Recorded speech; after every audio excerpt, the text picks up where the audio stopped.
Take Me to the Stars, Chapter 4. Clyde Tombaugh. Isak's not sure when it happened, but suddenly he knows a lot more about Evan than he's comfortable knowing. Not on purpose. It's not like they've sat down and talked about their lives or whatever, because that's still against the rules. And they've already broken one of them enough, though none of them have really stopped breaking it over the past 2 weeks. It's easy enough to pretend it's not a big deal when there are just a couple of text messages here and there. Mostly memes. They decide to share with each other. But not much else, so it's not a big deal really, to go on their merry way and break another one.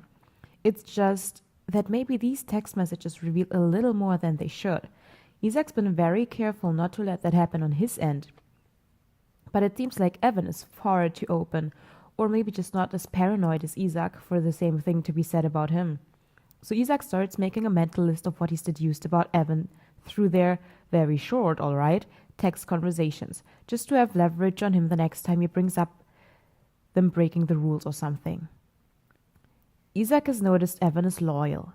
Maybe to a fault, Isak doesn't know, but once in a while, he'll refuse Isak's proposition when Eva's gone for the day because Elias is feeling like shit, or Yusuf needs some help moving furniture, or Mutta needs to come over to talk about something or whatever. Once he mentioned going to visit his mom because she had the flu, so he told Isak they wouldn't be able to do anything for about 3 days maybe. Which was fine, considering they've cut down their sexcapades to 3 days a week, but it still doesn't sit right with Isak that he knows this. He has half a mind to text Evan and tell him that to stop sharing these things with Isak. He doesn't need to know, but every time he's going to, he just doesn't. So that means he learns more about Evan. He learns that Evan really does like to take control over his life. And isn't as carefree as Isak once thought. He does sometimes throw caution to the wind.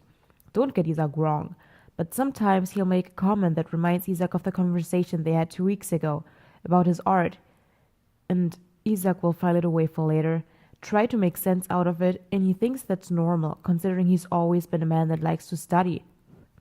And sometimes he even makes a comment to Eva with her bullshit signs, a throwaway question really, that Eva answers with a smirk on her face that Isak doesn't like. Thank you very much. So he sticks to the internet now, mostly. He learns that Evan is funny in a stupid way. And Isak hates it when he catches himself laughing at his stupid puns and the stupid outdated memes he sends Isak sometimes. And he mostly hates the fact that Isak can see himself being friends with someone like him, and that maybe in another life, or if they had met under different circumstances, they would have been, and it irks him at no end. Isak doesn't like to think of things that could have been. He knows it's all part of the greater picture, obviously, and every choice you make just makes way to a lot of different scenarios and so on and so forth, until you have endless possibilities of the future, and it repeats every single time with every single choice you make. Isak and Evan chose to dislike each other from the very beginning. Maybe had they both said different things when they first met, acted differently, then they'd be in a universe where they were friends, and not in a universe where Isak is wondering if they could have been. Which Isak thinks is the worst part of this, because sure, he's wondering, but everybody wonders, but he's not sure he wants to be Evan's friend. In Isak's mind, he's still the same pretentious asshole who decided he knew Isak from the start, acted better than him just because Isak didn't like or understand his fucking painting. And that's the person Isak doesn't want to be friends with. There may be more layers to him, sure, but somewhere between those layers is the one Isak first interacted with, and that's the one that's helping Isak keep Evan at arm's length. That's the layer that reminds Isak that even if Evan is loyal or careful or funny, there's a side of him that's ugly, and a side of him that Isak is better off never interacting with again. But he doesn't stop it. For the past 2 weeks, he's let Evan reveal sides of himself Isak never knew he had before. And Isak's not sure what his subconscious is playing at, but he really wishes it would stop, because he's not here for these games anymore. And he'll definitely get back to that right after Evan finishes writing him. It doesn't take too long for the both of them to finish, since they haven't seen each other in 4 days now, both of them busy with work and school and shit, so Isak can blame this on the frustration. Masturbation just doesn't do it anymore, not when his dick is so used to the real thing, and it apparently doesn't do it for Evan anymore either, if the way he so quickly and enthusiastically finished off theirs says anything. So when Evan rolls off of him, they both lie there for a second, panting and basking in post-sex bliss, just letting it consume them for a moment. They've been doing this more often, too. Not necessarily lingering, but letting themselves enjoy the aftermath a little longer without glaring at the other pointedly and waiting for them to go. Isak thinks it's because they've been seeing less and less of each other, so there's an understanding between them that at this point they're probably allowed a little bit of leeway, since their sex isn't as regular or as long-lasting as before. Their text conversations last longer than their sex, even, but that's not something either of them admits to either. After about another minute of trying to catch his breath, Isak turns over to look at Evan. "What time is it?" he asks. Evan leans over to the end table and looks at his phone. 3 o'clock. Isak grunts, sitting up on the bed and removing the condom. "I have work in 2 hours. He stands up and throws the condom in the trash bin, then walks around the room to start retrieving his clothing. "I think we need to find a specific place to throw our clothes when we're undressing." "It's not like we're thinking too hard about it while we do," Evan points out. And yeah, Isak knows that, but it wouldn't hurt to try, he tells Evan. And oh god, he sounds like Eva now. He manages to collect his boxers first, pulling them up before he finds his jeans. While he's buttoning them up, he glances at the closet doors, as he's become accustomed to now, and both his eyebrows rise when they spot a familiar sight. "Is that the meme you sent me 2 days ago?" he asks, pointing at the printed picture. Evan stands from where he'd still been lying on the bed to give it a closer look. "Oh, yeah, it is." Isak rolls his eyes and swipes his glasses from the desk, putting them on swiftly before walking past Evan to pick up his shirt. "How do you find those things anyway?" he asks. "They're all so fucking outdated." Evan walks over to pick up his own boxers, stepping in them 1 foot at a time before pulling them up. "The internet is forever, Isak," he tells him. "You can find just about anything if you dig deep enough." "No one has the time," Isak counters, finding his shoes. He puts them on before he grabs his coat, around the same time Evan slipping his shirt back on. "Except you, apparently." "Except me," Evan grins at him. "Don't be such a downer. You know you'll laugh when I send them to you." Isak holds up an accusatory finger towards Evan. "You have no proof." "I'm going with my gut on this one." Isak rolls his eyes as he shrugs on his coat. Sounds exactly like what an artist would say. "Oh, Isak, do you actually think I'm an artist now?" They both walk out Evan's bedroom door, find their way to the stairs, and start stepping downward. "I don't know what you are, because you're all over the place, but certainly nothing concrete." "So I'm a mystery," Evan hums as they reach the bottom floor and walk towards the front door. "Is that what I am to you, Isak? A mystery?" Isak reaches to turn the knob and open the front door, then stands at the frame as he looks back at Evan.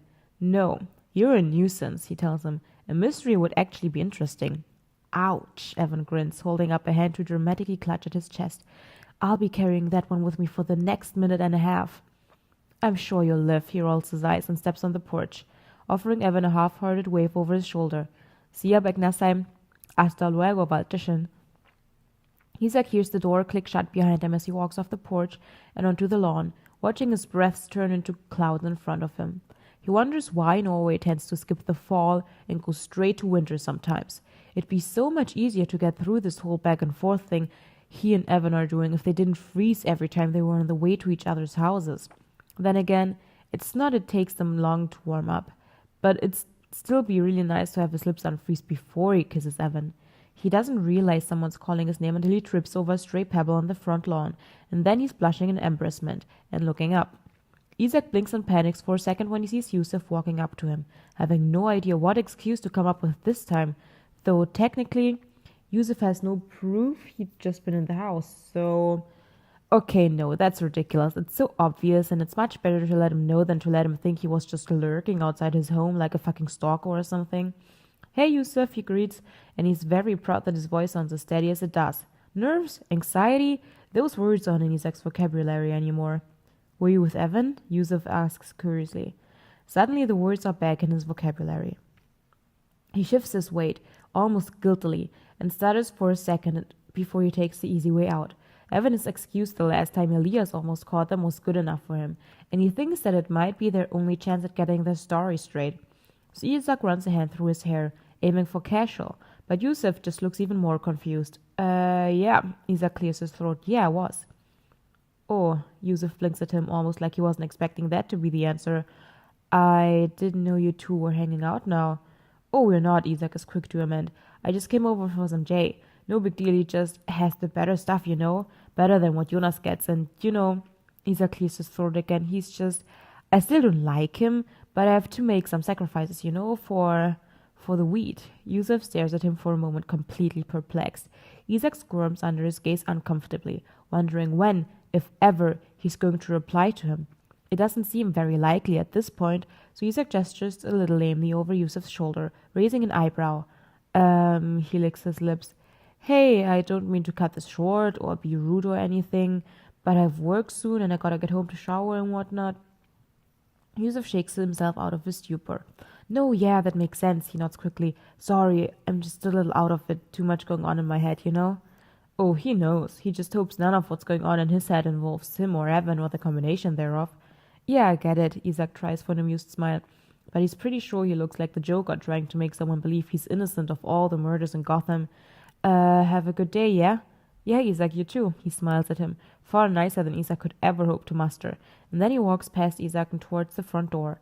Isak hurries to pull out his phone and slides it open to Evan's conversation, typing furiously as he walks. Isak, if Yusuf asks, I was here for wheat. Evan, oh, you weren't just here for my company? Isak, I suggest I'll strangle you, begged Nassim. Evan, save the aggression for the bedroom, Walterchen.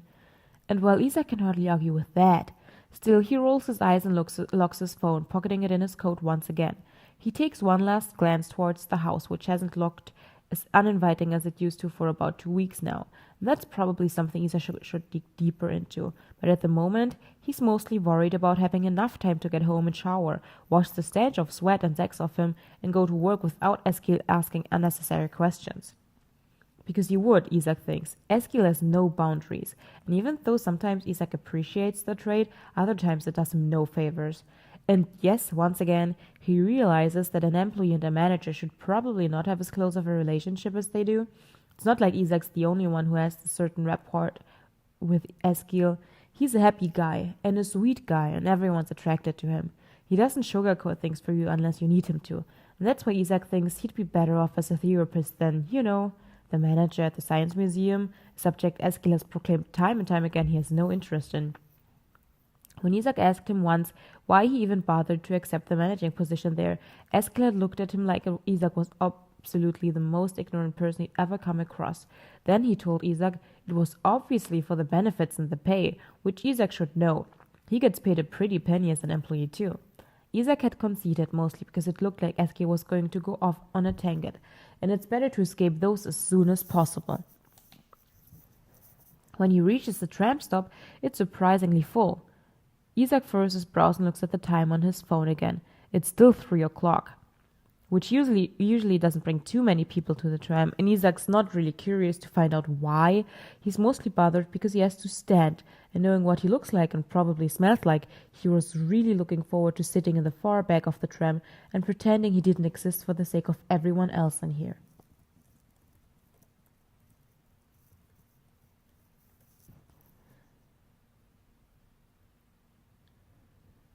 Then again, these people have no one to blame but themselves, since they all decided to infiltrate Isak's tram route when they had no business to, so smell away, corporate douchebags. Isak hopes they can smell exactly what he'd lazily attempted to clean up before he left Evan's place, just so that next time they may be chill and like, don't take over his fucking tram. Isak's not really sure if anyone notices, and if they do, they don't really seem to care. He thinks it's because there are way too many people here to really find the source of the smell he's probably emitting, so they're not really bothering. Or maybe someone else smells worse than Isak, who knows? From where he's standing, there's really no way to tell. It makes the tram ride decidedly less fun in any case, because he has no one giving him any ugly looks which he can petulantly collect as a prize, and he's standing. Isak doesn't mind standing on the tram, no. He just minds that when he's got several people pressed against him, people whom Isak has no idea where they've been, or what they've done, or what kind of life they lead. Eva would be laughing at him if she knew he was having these thoughts. She'd claim Isak just wasn't street smart enough to handle these kinds of situations. And then Madi, whom Isak has no idea how he showed up in the scenario, would bring up something about his street cred again, and neither of them will ever let him live it down, not if they have anything to say about it. So he grins and bears it for the sake of hypothetical Eva and Muddy. Well, not actually grins, but he's at least doing his best so that his face doesn't look like it's about to hunt down the man who kidnapped his daughter, which is a win and of itself. So Isak's going to count it as one. Take that, hypothetical Eva and Muddy. He can bullshit his way out of uncomfortable street situations if he has to. Still, it's a relief when he finally gets to find his way out of the tram and start walking towards his apartment building. Several people got off with him, which of course they did, because that means the tram isn't as crowded anymore as when Isak got on, and the universe likes to send Isak a big fuck you every once in a while, just so Isak doesn't get too comfortable in it. Reminds him that life sucks no matter which way you look at it. And lately, Isak's been looking at it a lot of ways, specifically in a lot of different positions. Isak has half a mind to argue with the universe that not everything in it sucks unless it's talking about the kind of sucking Isak's been doing lately, in which case, he agrees. He must look like a strange man walking up the stairs of his apartment with a small smirk on his face, laughing at the ingenious pun that no one will ever get to hear or appreciate, lest they find out about him and Evan, but there's also no one around, so he can't actually be bothered to care what he looks like. Also, considering the fact that he's sure he already looks strange. Anyway, and suddenly Isak stops in his track right in front of his mortal enemy, the doorknob, and thinks. Isak's aware of what he looks like and smells like. Does this mean he ran into Yusuf? He was aware of this too? And suddenly Isak can feel the color drain from his face, feeling stupid and embarrassed. Sure, Yusuf seemed to buy the weed excuse, but Yusuf almost always lets you believe he buys everything you say as not to make you uncomfortable. And now he's freaking the fuck out all over the place, because how had this not occurred to him before? Before he can engage in battle with the knob, he pulls out his phone quickly and huffs a cold cloud, typing furiously into Evan's conversation. Isak, did he look like he bought it? Evan, exclamation, question mark. Isak, Yusuf, you know I'm talking about Yusuf. You don't even have to scroll up to know probably. Evan, to be honest, he didn't look like he really cared. I think he's got something else on his mind. Isak, oh, well, I hope he's okay. Evan, me too. That's about as far as Isak is willing to engage in this conversation, because if he proceeds, then he's going to learn more about how Evan is frustratingly loyal, and he can't be bothered. Not right now. He has to shower and go to work and pretend none of this actually happened. He pockets his phone, then turns to look at the knob again, narrowing his eyes with purpose. He inserts his key, struggles with it for about a minute before the door finally unlocks. He opens it, and then struggles for about another 2 minutes before the key finally gives away, and what do you know? Isak's back hits the wall. He grunts in frustration and closes the door with his feet, taking off his shoes right after. When he looks up, however, he sees both Eva and Nora looking back at him from the couch, amused. Isak is about to scowl at them and tell them to fuck off, but then he realizes just how close they're sitting together, and wow, okay, they're cuddling. Cuddling! They fucking graduated to cuddling, or Eva has at least. He realizes to Nora this is probably nothing extraordinary, but here Eva is, playing with fire once again, like a child who just won't learn her lesson. The thing is, Nora has been over almost every single fucking day. And don't get Isak wrong. It's not like her presence isn't welcome or whatever, even if she does speak at the pace of a fucking sloth unless she's ranting. But this isn't about Isak. This is about Eva completely ignoring the warnings Isak has given her, and the promises she's made to Isak about not falling in so deep until she can't crawl out of the fucking hole. Eva claims it's not really her fault. Nora is lonely because her boyfriend's always at work and hardly ever spends time with her anymore, and Eva feels bad because Nora's her friend and blah blah blah. A lot more bullshit excuses that sound like, I'm gonna go ahead and fall in love with a straight girl and have my heart broken anyway to Isak. You alright there? Eva asks, smirk prominent on her face and eyebrow raised. And oh, she has got some nerve making fun of Isak when she's practically got a lap full of heterosexual Barbie, he's just saying. Fine, Isak replies through gritted teeth. Hi, Nora, he greets, because he doesn't want to seem rude. Hi, Isak, Nora greets back, smiling. Well, okay. Now he's going to be a little rude. Eva, he clears his throat, may I speak to you in the kitchen for a moment? Eva furrows her brows. What can't you say in front of Nora? Oh, way to make him look like an asshole, Eva. It's a personal medical issue, Isak says pointedly. I would rather not traumatize Nora for life, Eva. Eva and Nora exchange a glance, and then Eva sighs heavily, uncurling herself from Nora and walking over to the kitchen with Isak. When they make way past the frame, Eva turns around and crosses her arms over her chest, raising a challenging eyebrow at Isak. What? Isak stares at her. What are you doing? He whispers furiously. Eva rolls her eyes. Shut up, Isak, she says. It's innocent. Friends cuddle all the time. There's nothing wrong with it. We cuddle, she insists, gesturing between her and Isak. I'm gay, he deadpans, and you're not in any way attracted to me. That's different. I don't see how it is. Why are you putting yourself through this, Eva? He sighs, rubbing at the bridge of his nose. You know this'll lead nowhere but heartbreak. You know that. Listen, Isak, when you like someone enough, you can settle for their friendship. And eventually, the feelings will go away and you'll get to keep them in your life, and that's all that matters, right? Isak narrows his eyes. Are you telling me you see yourself just being friends with her and being okay with it? Stop parenting me. You don't need to make up for the times my mother didn't. I'm not parenting you, Eva. Jesus Christ, I'm just trying to get you to see the reality of the situation. Well, Isak, I see it clearly, seeing as I'm the one in the situation. And what's this? Eva suddenly looking him over. What's what? This? She gestures at him from head to toe. What were you doing? Why do you look like this? I don't look like anything. Stop deflecting, Isak snaps. Were you having sex? What? No, I wasn't. Isak scoffs, hoping he sounds disbelieving instead of guilty. I was exercising. Exercising what, your dick? Well, yes. No, Isak scoffs once again. Is it too much scoffing? Is it starting to sound unnatural? Telling? Just my quads. You were exercising your quads, Eva deadpans. Isak crosses his arms over his chest defensively. Yes, I'm trying to build some leg muscle. Eva's eyebrow rise. Oh, really? Is this part of your better life routine? Like your new hair care routine? Stop acting like this is weird. You haven't worked out a day in your life. False, I have, and I just started up again, so stop questioning me. You're not my mother, Isak sniffs, repeating Eva's words back to her. Okay, Eva looks at him. What gym are you going to? Isak panics. The one in the south? The one in the south. Isak tries a different tactic. I'm not going to a gym. I'm exercising at the park. It's okay if you got late, Isak. I just don't know why you're not admitting to it. I didn't, Isak insists. I was doing squats. Okay, Eva nods. Show me. What? Show me how you did your squats? Isak gapes at her. He doesn't understand her, and he certainly doesn't understand why she's pushing this so much. Wouldn't it make sense that Isak would tell her if he'd gotten late? He said this to her a while ago. She's either doing a fantastic job at deflecting, causing Isak to get frustrated and angry, or she genuinely believes that Isak is lying to her. Which, alright, fair, because he is.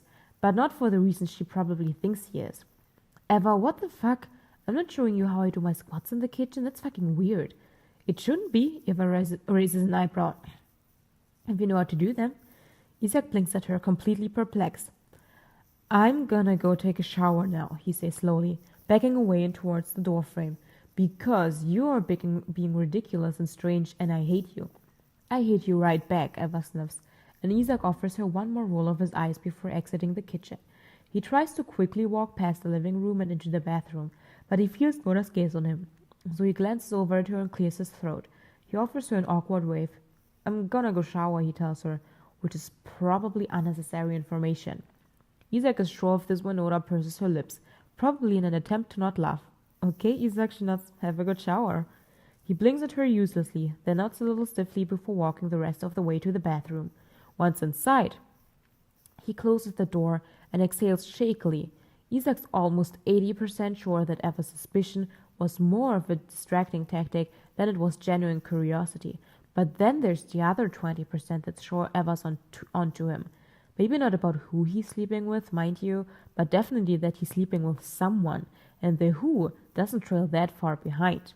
If she's suspicious, she'll eventually dig deep enough so that she figures it out.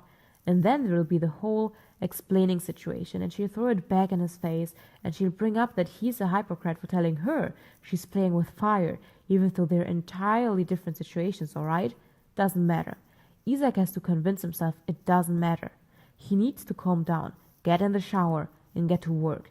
The longer he lets himself linger in his thoughts, the harder it'll be to get anywhere, physically or mentally. He knows this. He's also aware the knowledge of this doesn't ever really help in deterring this thought process, but sometimes he can pretend. And pretending is just as good as the real thing if you're stubborn enough. And if any of his friends have anything to say about it, Isak's pretty fucking stubborn. His shower is uneventful. He can't even work up a boner this time. But then again, he's focusing so hard on not thinking at all, even Evan's out of his mind for now. It makes the shower quicker and easier in any case. Which means getting ready for work afterwards is swift and uneventful as well. Isak's walking back from his room to the bathroom after getting dressed in order to brush his teeth when he hears the laughter. It's kind of pathetic how much it irritates Isak.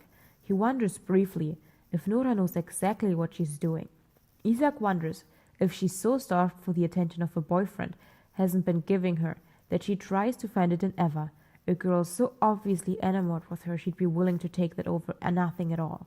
It's a hypothetical, or maybe a long shot anyway. But the point is, now the seed has been planted in Isak's head, and it's going to haunt him. And it's going to impair his productivity at work. And now he's probably going to do something stupid like snoop on Nora's Facebook or something else of the kind, in order to try and gather enough evidence to prove to Eva this girl might be using her. Again, it's not a fact, but with enough evidence it could be. And if he's able to save Eva from another heartbreak, then doesn't the end justify the means? Isak brushes his teeth a little too aggressively before spitting in the sink and wiping his face. He adjusts his glasses and attempts to flatten his vest, which he hasn't really steamed since the last time he wore it, but, he's been busy with his hands before deciding this is as good as it's going to get and stepping out of the bathroom. Walking past the living room is a nightmare, considering there Eva is, cuddled right back into Nora, and watching some Hugh Jackman movie about cows or something.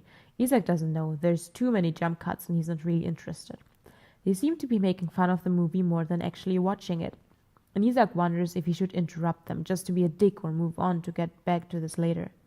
He decides on the latter, because he's already going to be late to work, and he slips out of the apartment and closes the door behind him quietly. Isak doesn't even attempt to lock it this time. Eva can take care of it, he's sure. The tram ride is less crowded this time around, which works well for Isak, who can sit in the very back even when he smells and looks clean and ignore people. He needs the solitude, because he keeps trying not to think about Nora, which in turn means he ends up thinking about Evan, which is not any better. So then he thinks about his dad, which is even worse. When he thinks about his mom, and then Eva's mom, and then Eva, and then Nora, and then... It's a never-ending loop in there. Like someone's playing a horror movie on repeat, except it's played for him every single night. And that's if he's lucky. Sometimes it's played for him every other hour. Isak wonders if this is what's wrong with him. He's aware there's something off about him, something that must not be wired right, and it makes him feel off, makes him feel tired. But he's never been able to pinpoint exactly what it is. All it's ever done is keep him up at night, laugh at him when he tries to sleep, then counter the next day by begging him to take a nap after nap after nap if he's able. There's a quiet voice inside his head that tells him a different story, offers a different alternative for what might be wrong with him.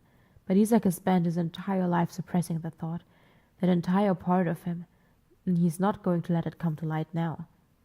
It comes to light, though, when he least expects it to, mostly on lonely nights. It's triggered, he realizes, and it's ugly, but he does a good job at hiding it during the day. That's what matters.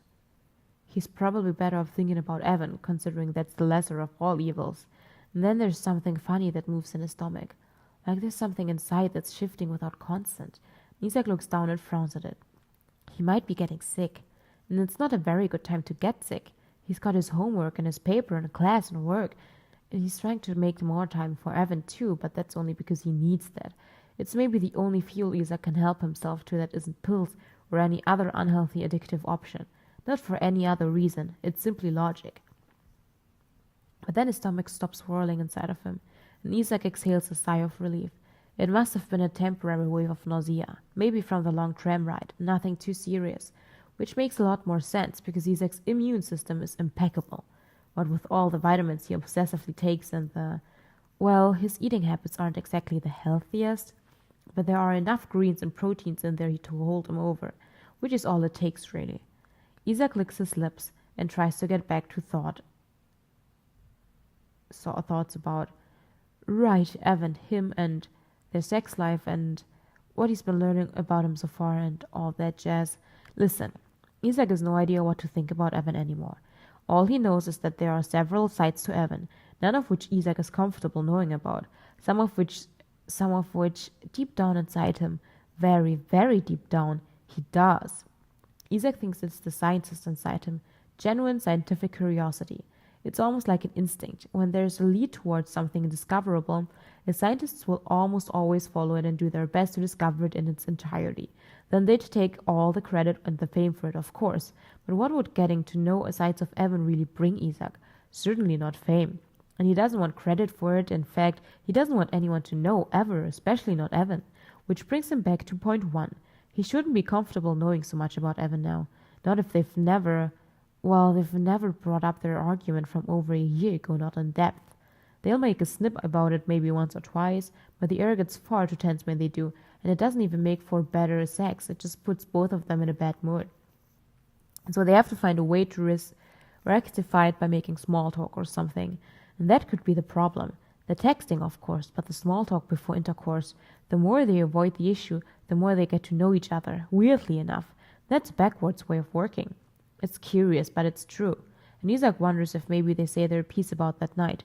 The curiosity Isaac harbors about Evan inside of him may go away. He wonders if it's even worth attempting, because according to theory of probability, that could also go an entirely different way. Ugh, his head hurts. Maybe choosing to think about Evan wasn't the best idea. Still, it got him through the tram ride, which Isaac guesses counts for something. The tram halts where it's meant to, and its doors open just in time for Isaac to climb down and step on the cement in front of him. His walk to the museum is uneventful, but ridiculously cold. A couple of feet away from the entrance, Isaac's text notification goes off in his pocket, huffing some of the cold away from his nose. He reaches inside and pulls it out, only to see Evan's name flashing back at him. Isaac bites his lip. Evan just has impeccable timing, he supposes. He toys with the idea of not replying until after his shift, just to screw his head back on right, but he's completely hopeless against his curiosity, and he's now learned, so he slides the notification open, which takes him straight to his and Evan's conversation. Evan, image attachment. Isaac hates that he laughs. He really does. He almost always hates himself when he laughs at the stupid shit Evan sends him because, well, one, he's not supposed to be sending Isaac the stupid shit, and two, well, he knows two by now. Sighing loudly to himself, he types out a quick reply closing in on the museum's entrance. Isaac, and where did you find that meme exactly? By the time Evan replies, Isaac is pulling open the entrance door. Evan, Google. Smiley. Isaac rolls his eyes. Isaac, ridiculous. Isaac doesn't exactly realize he's smiling down at his phone while he's replying to Evan until someone clears their throat loudly, directly in front of him. He stops in his tracks and looks up to find a smug Eski looking at him. Isaac locks his phone and immediately narrows his eyes, but before he can actually say anything, Eskil asks, "Well, why are we so perky today, little one?" Isaac blinks at him, then scoffs. "I was reading something funny, Eskil." Eskil hums. "This wouldn't have anything to do with that new boyfriend of yours, would it?" Isaac freezes. "What boyfriend?" "Oh, stop it," Eskil rolls his eyes. "A little birdie told me that you've gone and found yourself a man. I never thought I'd see the day my young little cynical grump won't find love." "No, hang on." Isaac is quick to hold up a placating hand. "Whatever birdie told you this is completely misinformed and probably fell out of its nest," he tells Eskil, "because I don't have a boyfriend." "Then pray tell, who is Evan?" Isaac quickly looks down at his phone screen to make sure it's pitch black, lest Eskil read the contact glowing up on it, but it's not giving anything away. He pockets it in his coat quickly, to avoid the possibility, then looks back up at Eskil. "Where do you know that name from?" Eskil raises an eyebrow. "You told Chris," he points out, and Isaac relaxes. "And you know him. He can't shut up about anything. So I think he's pretty much told the entire stuff by now. Gossip spreads pretty quickly around here, Isaac," he intones. "Though why you would tell Chris of all the disgusting people in the world and not your manager and friend—" "Eskil, stop," Isaac interrupts. "First of all, I don't think I'm in any way contractually obligated to talk to you about my personal life because you're my manager," he points out. And Eskil looks both hurt and offended. "That doesn't mean I wouldn't," he amends a little hesitantly, if only to make Eskil feel better. "But I think that's an issue we ought to address. And second of all," Isaac proceeds to remove his coat and throw it over his arm, I don't have a boyfriend. I made him up to get Chris off my back. Eskiel stares at him. Then his expression turns disappointed. Seriously? He says loudly. I think you've just ruined my entire week. Sorry, Isak replies amused, but he kept hitting on me, and so I had to resort to the oldest trick in the book. And he backed off? Surprisingly, Isak nods just as shocked as Eskiel. Guess there has to be some shred of decency in that guy. Or he's hoping for a threesome. Yeah, well, Isak can see that too. Either way, he's not real, so he's never getting the threesome, he pauses. Not that he would anyway, I'm just, Eskiel laughs. Oh, Isak, just know when to stop talking, okay, little one? He pats Isak on the shoulder, in which Isak assumes is meant to be comforting. But it feels a little condescending, to be honest. Just make sure poor Julia knows next time he's on shift with you. Isak furrows his brows. Why? Eskiel stares at him, then sighs deeply, as if giving up. Just because he's your friend, of course. He'd like to know you didn't also forget to tell him about your boyfriend. Okay, Isak is still confused. I'm sure you'll survive, though. Sure, Isak sighs. Yes, Isak, I'm sure he will. Well, in any case, Eskiel turns his back and starts to walk away from him. Clock in now, you're already late. You were holding me back, Isak calls out a little defensively. Oh, don't be ridiculous, Eskiel stops a couple of steps ahead of Isak and turns around. You were already late when you got here. Don't lie to yourself. Isak sighs. Before he can make his way to the front desk, however, Eskiel holds up a hand to stop him in his tracks once again. Isak makes a face at him. Eskiel, just one more question and I'll let you go. Eskiel assures him. This Evan guy. Do you know him or did you just make up his name? Isak clears his throat. He's a friend of a friend. He tries just the first person to pop in my head. Eskiel smirks. Why's that? As Isak narrows his eyes. There's still many things humanity doesn't know about how the brain functions, Eskiel. He near snaps. So whatever you're thinking is the reason, it's probably not. Now, if you'll excuse me. Eskiel steps aside and waves towards the front desk. Please, please, be my guest, he offers. And Isak walks past him. Don't forget to tell Julian, he calls out behind Isak. Isak looks over his shoulder to offer Eskiel a confused look before turning back ahead. What is it with everyone in his life and their obsession with Julian Dahl? Does he have some sort of irresistible charm that Isak's not picking up on? Thoughts of Julian keys and desist when his text notifications goes off, and before Isak can reach the front desk, he looks down at the phone in his hands. He knows who it is. He hates how hastily he unlocks his fucking phone. There's the text Evan sent before Isak had to lock his phone quickly, the one he hadn't gotten to see, and then a new one below that. Evan. Ridiculous enough for you to sleep with, apparently. Did my amazing meme skills scare you off? Isak bites the inside of his cheek and types a reply. Isak, are you so desperate for attention you're looking for it from me?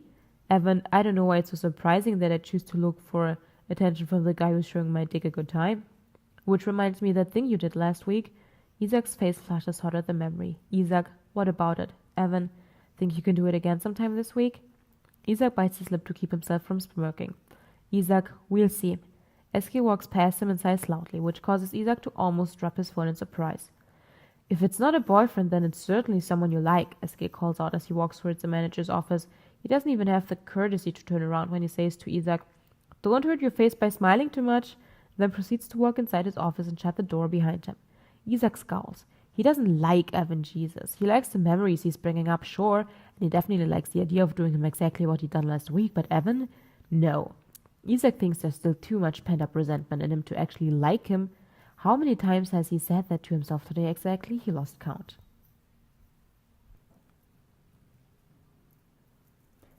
Before he can put his phone away, petulantly, Isak catches one last glimpse of Evan's responding text. Evan, can't wait. And yeah, there's a small traitorous part of Isak that can't wait either. 3 days later, Isak can't sleep. Not an uncommon occurrence. It happens more often than not. It's happened since his father left him and his mother 6 years ago. Isak can't remember the last time he slept peacefully. He dreams every night, and almost every night the dream turns sour, turns into all of his fears rolled into one. It doesn't matter what he takes or what he thinks about when he goes to bed. The dreams are never peaceful. The dreams are never helpful. The dreams just come, and when Isak wakes up, they don't go. At 1 a.m, Isak spends about half an hour looking at Galileo. He's hidden inside his makeshift cave, presumably asleep, but Isak can see his tail poking out of the entrance. He wonders if the fish has any idea what he means to Isak, if he has any idea whatsoever who Isak is.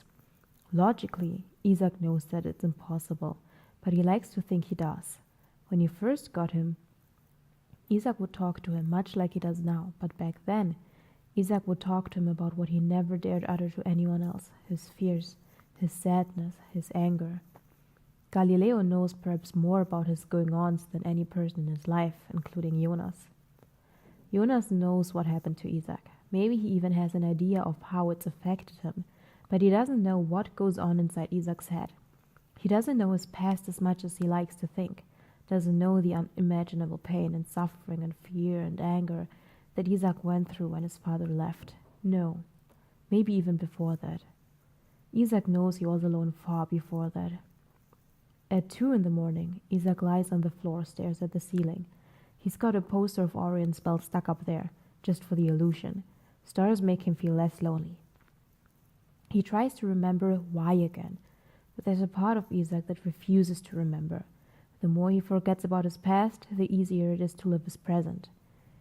He counts to 3, Alnitek, Alnilam, and Sminteka, and takes a deep breath, closing his eyes and counting them over and over and over again, until maybe sleep will do him the favor of taking him under.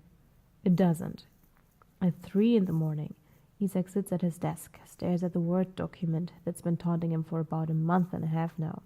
He started on the introduction, talks about the formation of stars and molecular clouds, about the study he'd started working on his freshman year of college, about the properties of C-fused OB3 and its related molecular cloud complex, etc., etc.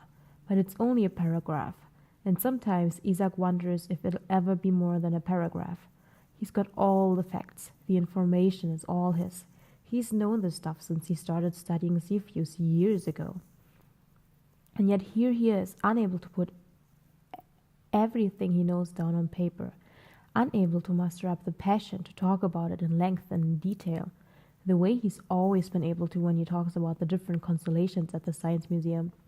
He thinks the difference is maybe that when he talks about the constellations in the space exhibit, it hardly ever feels like a core. There are curious minds wanting to learn more about them, about the history of them, about the countless of stories that live inside them. And Isak can talk about all of this for hours and hours if someone would just let him. The difference is that the stars are close to him in the space exhibit, and that's all he's ever felt like he wanted, to get closer to the stars. At 4 in the morning, Isak switches tactics. He tries to jerk off. Judge him all you want, but there's only so much thinking he can do before spiraling into a dark place. So he tries to excite his dick enough so that maybe he can think about things that don't make him want to, not exist. And hey, sometimes when he finishes, he's exhausted enough for a nap, so this might really be the best idea he's had all night. The only problem is his dick is not responding, because it must be pissed at Isak or something. Mostly, though, Isak is pretty sure that, as per usual, it's so used to the real thing it's not interested in Isak's clammy fucking hands. Doesn't stop him from still trying, though. He tries porn for a little while, but none of this is really keeping his attention. He tries thinking about Evan as much as he hates it, but even that doesn't help his petulant dick. He tries every trick in the book, even tries to Google some things, but nothing's helping.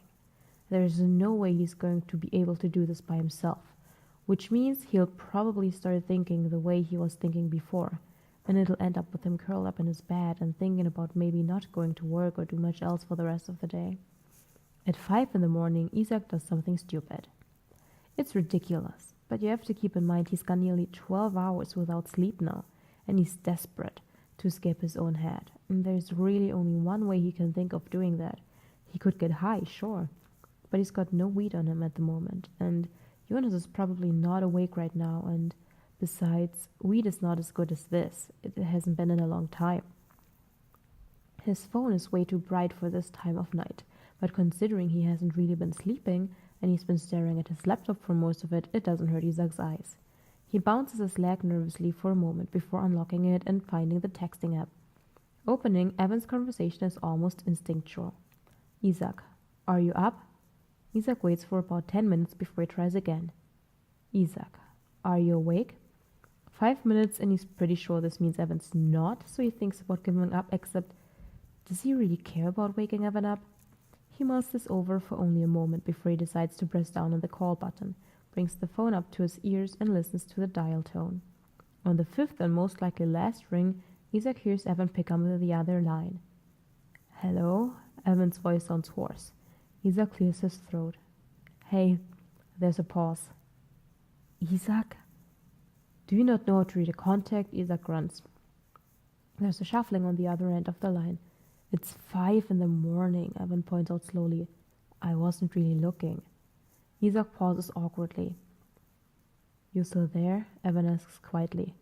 Yeah, Isak clears his throat. His leg is still bouncing uncontrollably.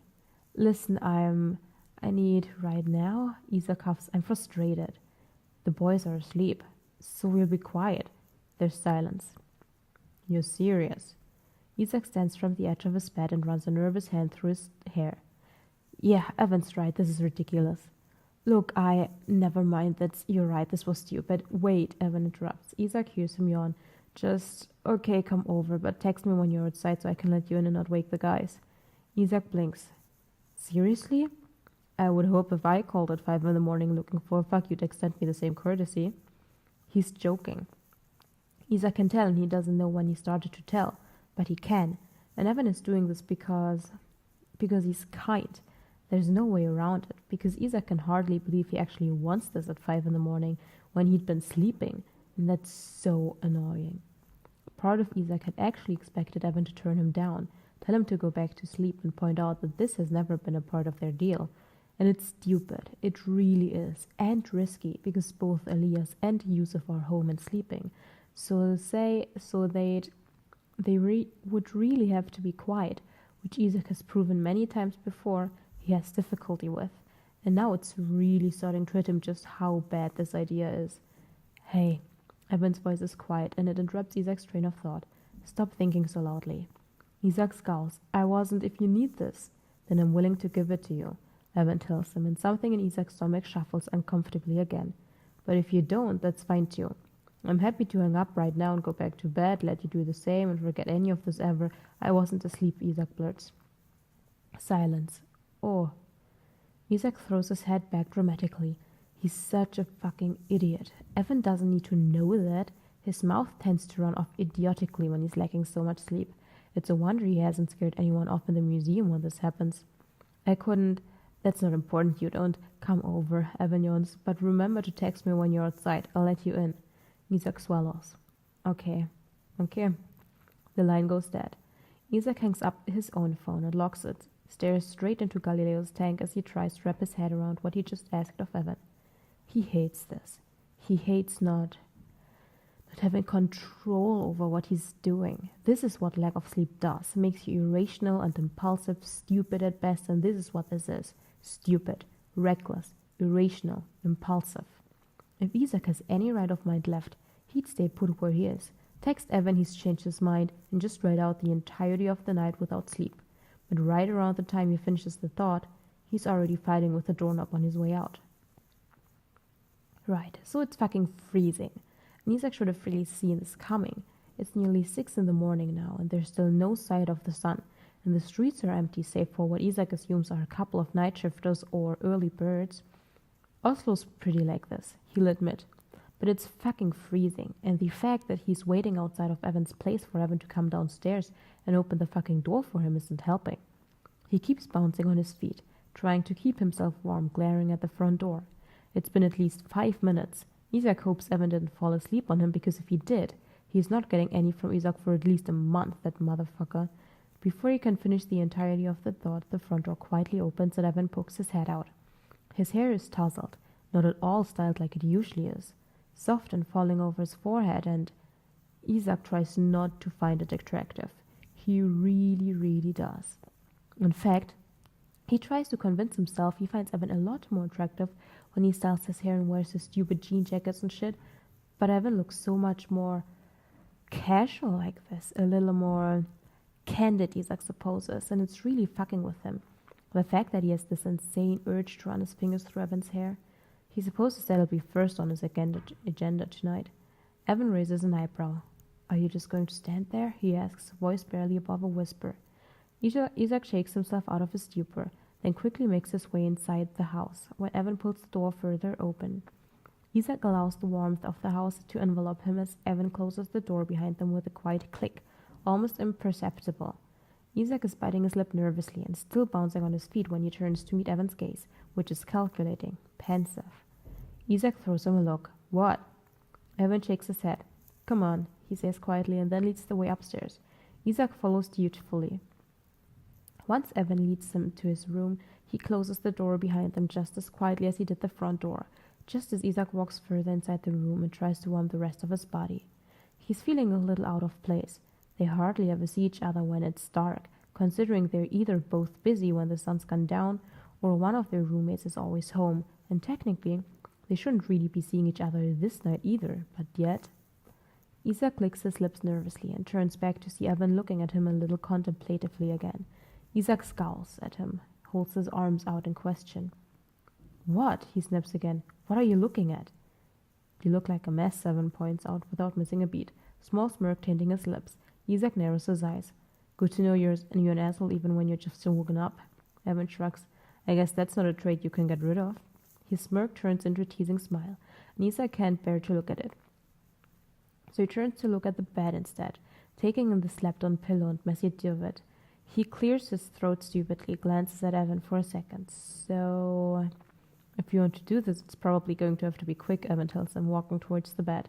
He sits on the edge of it and looks up at Isak, eyebrows rising. And quiet. You realize you're going to have to be quiet, right? I know, Isak scoffs. I can be quiet. Evan purses his lips. Uh-huh. I can, Isak insists, though he absolutely cannot. We'll have you bite into a pillow or something. Evan waves him off and Isak huffs irritated. This is not good foreplay. It's not like you're doing any better, Evan laughs quietly. You're just standing there. I thought you were frustrated enough to show up at 5 a.m. I am, as Isak tells him. I don't know. We're talking now and it feels weird to just transition. Evan sighs.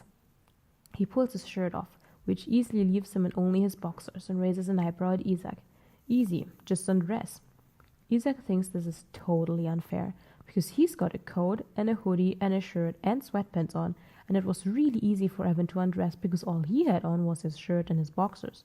But now Isak's going to have to stand here and let Evan watch him undress like an idiot, which he's not on board with. Look away, Isak demands, and Evan huffs a surprised laugh. What? He shakes his head. It's nothing I've never seen before, Isak.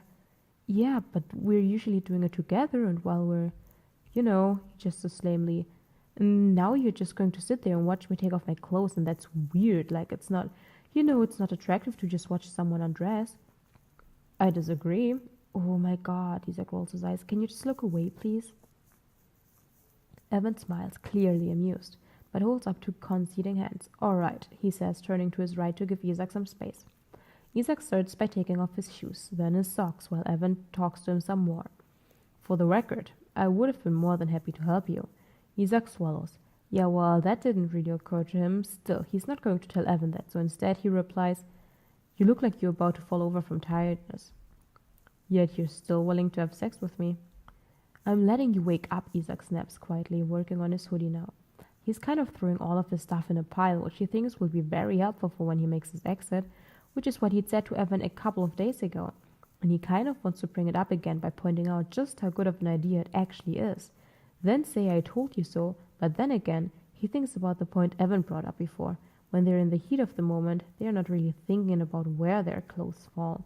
And he thinks if they ever take their time to take each other's clothes off, it'd be weird. So maybe not. This train of thought gets him through the awkward silence while he undresses. When he's finally down to just his boxers, he clears his throat. Okay, he calls Evan quietly. I'm done. Evan turns around and gives him a once-over, then meets Isak's gaze. Yep, he says, exactly the same as last time. Oh, fuck off, Isak rolls his eyes. Evan eyes the pile of clothes to the left of Isak. Damn, he says, you could have at least folded them. Isak grunts and walks over to Evan, pushes him a little further onto the bed, and then swings a leg over his lap, settling himself down on it. Seriously, you have a real fucking smart mouth for someone who just woke up. What can I say? Evan replies, placing his hands on Isak's lower back. You bring out the worst in me. Isak huffs. It doesn't take long for the friction between the two of them to start waking his dig up. Then again, it was pretty much demanding Evan instead of his hand, so this might just be Isak reacting to the actual frustration he'd been feeling all night. And it's not like he's not quick to react all the time. They both usually are, especially when they know exactly what they're here for, but Isak frowns down between them. What's this? He asks, looking back up to meet Evan's gaze. Nothing's happening. Evan looks down. Huh, he says. I mean, you look ready to go. Which means nothing if you're not. Well, maybe it's still asleep. Okay, Isak looks at him. So what do I do? Evan blinks at him. Wake it up. Isak looks back down at it. Okay, that he can do. He's done it several times before, right? Or maybe not. This has never actually been a problem. If he's going to be honest, he's a little offended at the fact that Evan isn't immediately reacting to him, and annoyed now at how quickly Isak reacted to him. He keeps telling himself he shouldn't take it personally. Evan did just wake up, and not willingly, but that doesn't stop him from huffing petulantly down at Evan's dick, trying to figure out what he should do. He's seen this shit in porn countless of times. It's easy. It should be easy. Isak clears his throat and places his hand on a limp Evan over his boxers. He tries rubbing him slowly, rhythmically, not too enthusiastically, as if Isak's afraid to scare it off.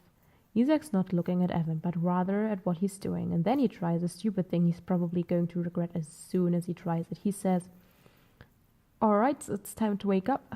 Yeah, he regrets it. He feels Evan stiffen and Isak closes his eyes in embarrassment. He shouldn't have. Oh my god, he shouldn't have. Isak hears Evan snort. Did you just talk to my dick? Isak snaps his gaze up to meet Evan's amused one and he scowls. You told me to wake it up, he whispers furiously. It's not a child. Evan looks like he's trying not to burst out laughing. Did you expect it to yawn and say good morning? Stop. I'm so embarrassed for you. Oh my god. Evan's laughing quietly. How many porn movies have you watched? Isak shakes his head furiously, leaning away from Evan. I'm leaving, he snaps. No, Evan holds him in place. Oh my god, stop. Okay, look. Look, Isak, he insists, when Isak refuses to look him in the eyes. This is stupid. Isak realizes he was stupid about it, and Evan making fun of him isn't unexpected, because even he feels ridiculous. But it's certainly not helping this situation any. Don't leave. You're already here at nearly 6 in the morning. Just let me show you what I meant. I was trying a thing, Isak snaps defensively, turning to look back at Evan. Well, you know, Evan licks his smiling lips. We're gonna figure out that kink later, but right now is not a good time because you just really caught me off guard, he sighs, and suddenly looks very somber. Isak eyes him suspiciously. I should have told you my dick only responds to the Latin American version of Happy Birthday. Isak blinks. What? Las mañanitas? Evan looks extremely serious. It's all about waking someone up at the crack of dawn, which I think is appropriate for this particular situation. Isak shakes his head and starts standing. Okay, I'm seriously leaving.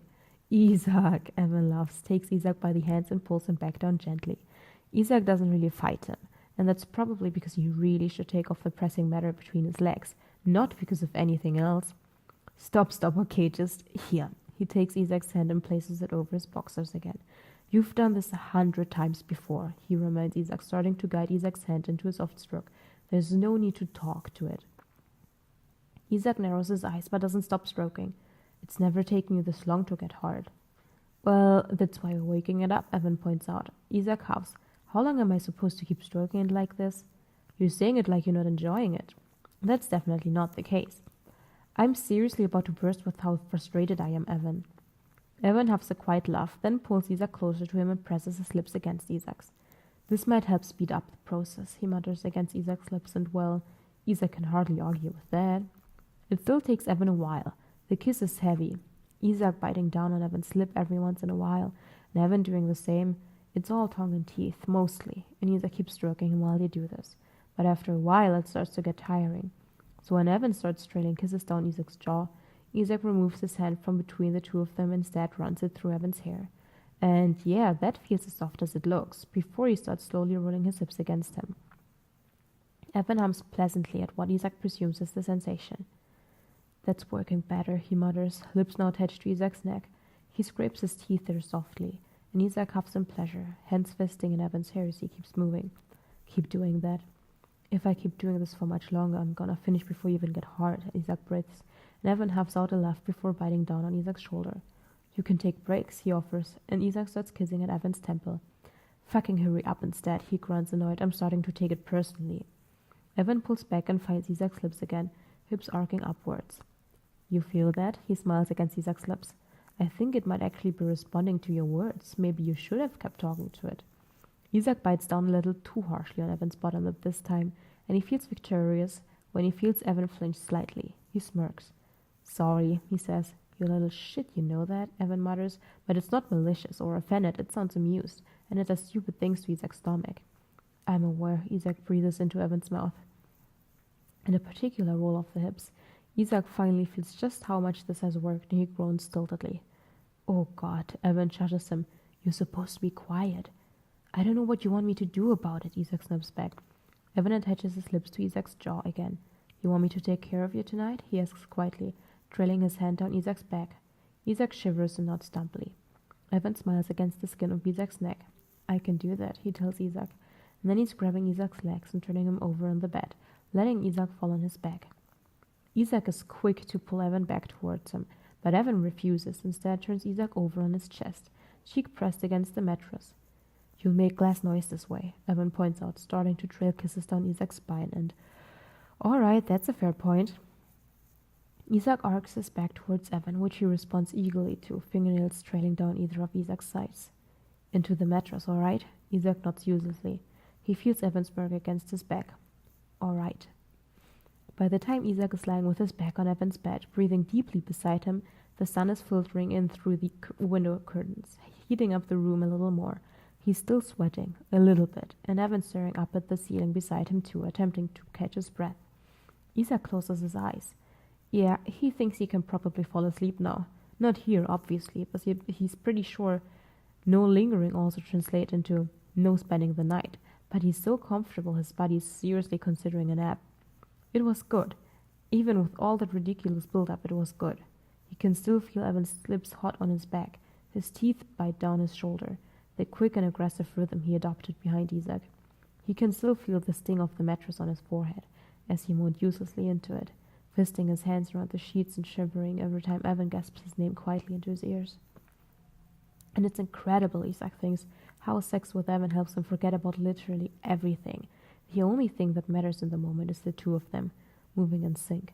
The only thing he's looking forward to is exactly what he's going to feel next. The only thing he worries about is how long the pleasure is going to last. Even afterwards, Isak can only think about how good it was, and how much longer it'll be until they can do it again. It's a nice break from reality. It's easy for his subconscious to want to take him under like this. Isak opens his eyes when he hears shuffling beside him, and when he turns to find the source, he finds Evan sitting up now, his back pressed against the headboard. He's looking at Isak curiously, like he's trying to figure out if he's going to fall asleep or leave or say anything after this, but Isak doubts he's going to find answers. Isak doesn't have any himself. It takes him a moment before he mimics Evan's actions. He sits up and presses his back against the headboard, stares straight at the closet doors, and lets his eyes scan the drawings taped all over them. He can't see any of them, mind you. His glass is somewhere on the floor, but it gives him something to do, allows him to ignore Evan's intense gaze burning a hole through Isak's cheek. Finally, Isak sighs loudly and turns to look at Evan, raising a challenging eyebrow. What? Evan's expression doesn't waver. Do you want to talk about it? Isak's heart does something stupid. It's almost like it's trying to reach out, trying to tell Isak that he should, that all of this is too much to keep to himself, that maybe if he fucking talks to someone about his fears and his concerns and his passions, he'll be able to find a way out of this black hole he's managed to suck himself into. But Isak ignores it. No personal shit, remember? Isak replies, and he makes sure his voice is tight and final. Evan nods once, turns to look back at the closet doors. Okay. They sit like this for about a minute, silence definitely awkward, but before Isak can quietly make his exit, Evan says, But I might be the best person to talk about this shit to. Isak scoffs. How in the world? The way I see it, Evan interrupts. You're already here. You've obviously got something on your mind. I'm an objective ear you probably don't care for advice from. It could help you, you know? He points out, far too softly for Isak's comfort. You can't just keep letting your frustration scream at you all night. Isak thinks about it. His heart is still yelling at him, and for once, his mind is agreeing. They're usually at opposite ends of decisions, but Evan's not exactly wrong about this. Evan doesn't know anything about Isak. Anything he hears, Evan will probably not judge or not care enough to judge anyway. It doesn't have to be anything Isak is not willing to share with anyone else. Just what scratches the surface. Just enough to maybe keep his thoughts quiet for a moment at night. Enough to fall asleep. Enough to keep his mind from screaming. Do you remember what you told me a couple of weeks ago? He asks, glancing at Evan. Evan frowns. What do you mean? Isak looks down at his hands, fidgeting. I mean, you said you drew all of that. And there Isak gestures towards the drawings taped to the closet doors. To remind yourself that you still like to draw. To not lose yourself in the job. Evan's face clears. Oh yeah, I remember. Isak licks his lips. I can't do that with mine, he admits. I want to remind myself how much I love astronomy, but I'm doing so much work for my final thesis that I keep forgetting. Evan doesn't say anything, which Isak appreciates. And it's not right. It's not that I don't love it still, it's just that sometimes it's easy to forget why I loved it in the first place, and that it gets so frustrating because I want to remember. I want to love it as much as I used to, but thinking about it as a core isn't helping anything, and sometimes I want to look at the stars and just remember why I was drawn to them in the first place, but it gets harder and harder every day. He looks at Evan nervously. Evan looks pensive, then looks at Isak almost in wonder. You an astronomy major? Isak lets out a surprised laugh. Because, yeah, they hardly know anything about each other, don't they? Yeah, he says, I work at the Science Museum, so I can work at the space exhibit. You ever been? Evan shakes his head. It's just a dark room and the entire of the sky is projected around it. And I can talk about the different constellations to people who want to listen, I think that's the place I remember my passion the most. Like the closer I am, the more I remember, you know? Evan nods. Yeah, I know. Isak looks at him, furrowing his brows. What did you think I studied? Evan shrugs. I pegged you for biology, asshole, he confesses, and Isak rolls his eyes. Yeah, I'm pretty good at that too, he tells him, and Evan snorts. What? That was my subject in high school. Pretty good at most everything else too. How do you walk around with that big head of yours? Oh, look who's talking, Isak retorts, and Evan shakes his head, clearly amused. There's a pause, and then Evan says, So your fear is forgetting why you love the stars in the first place. Isak nods. Or just ending up not loving them at all, he admits. Like, I have this recurring nightmare, right? That no matter what I do, what I discover, none of it is going to matter in the long run. That I'll end up like Clyde Tombaugh, stripped of what I'm proudest of. And then maybe that's when I stop loving what I do. And then I think, is this really what I want to do with my life? He looks at Evan. That's fucking risk, right? Getting into something you love and then coming out of it hating it. Evan frowns. Who's Clyde Tombaugh? He discovered Pluto, Isak tells them.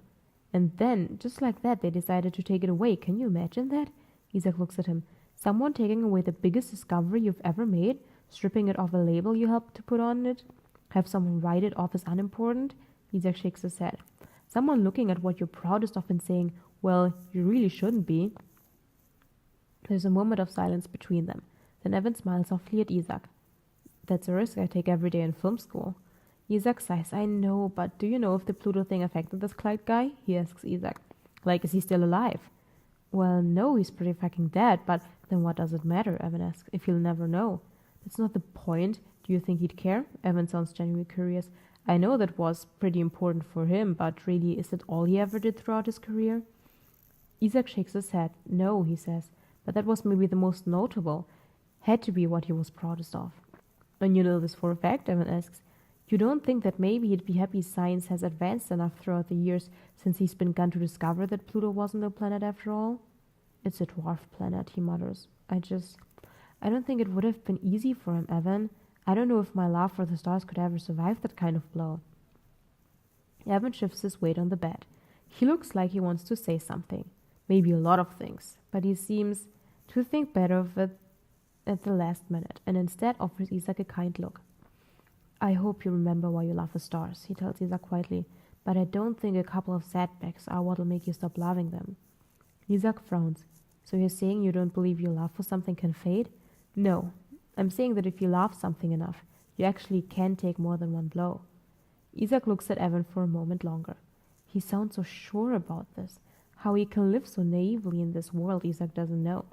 Still, he knows there's nothing he can say that'll make Evan see what he sees, just like there's not much Evan can say that changes Isak's mind.